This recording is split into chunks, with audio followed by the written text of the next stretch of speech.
Hello guys, welcome to ನನ್ನ ಕತೆ. ಮಳೆ ಹನಿಗಳು ಸಣ್ಣ ಟ್ರೈನ್ ಬೋಗಿಯ ಕಿಟಕಿಯ ಮೇಲೆ ನಿರಂತರವಾಗಿ ಬೀಳುತ್ತಿದ್ದವು. ಪ್ಯಾರಿಸ್ ನಗರದ ಬೀದಿ ದೀಪಗಳನ್ನು ಚಿನ್ನದ ಬಣ್ಣದ ಮುಸುಕಾದ ಬೆಳಕಿನಂತೆ ಮಾಡುತ್ತಿದ್ದವು.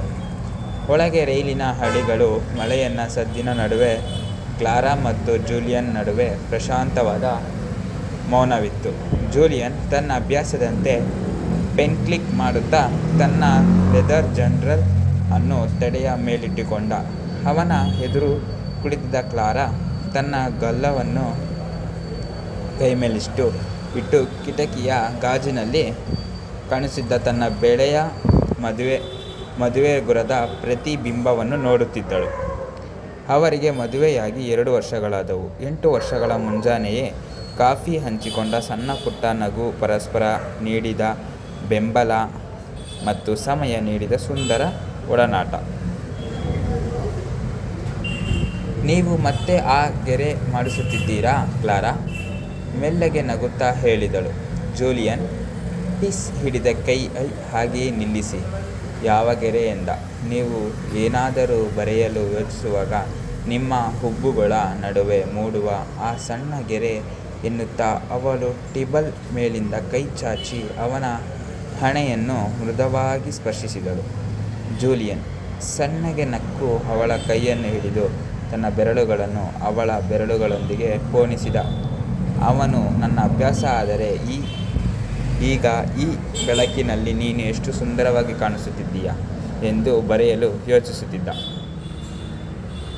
ಸುಳ್ಳು, ಅವಳು ತಮಾಷೆಯಾಗಿ ಅಂದಳು.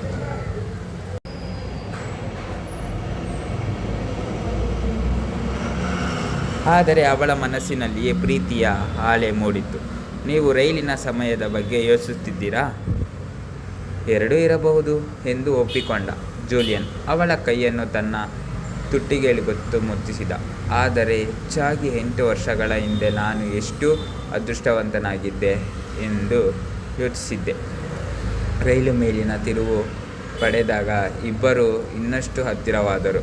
ಜೂಲಿಯನ್ ಅವಳ ಕೈಯನ್ನು ಬಿಡಲಿಲ್ಲ. ಬದಲಾಗಿ ಅವಳನ್ನು ತನ್ನ ಪಕ್ಕದಲ್ಲೇ ಕುಳಿತುಕೊಳ್ಳಲು ಸನ್ನೆ ಮಾಡಿದ. ಕ್ಲಾರಾ ಅವನ ಹೆಗಲ ಮೇಲೆ ತಲೆ ಇಟ್ಟು ಅವನ ಕ್ಯೂಟ್ನಿಂದ ಬರೆಯುತ್ತಿದ್ದ ಪರಿಚಯ ಸುವಾಸನೆಯನ್ನು ಆಶ್ವಾಸಿಸಿದಳು.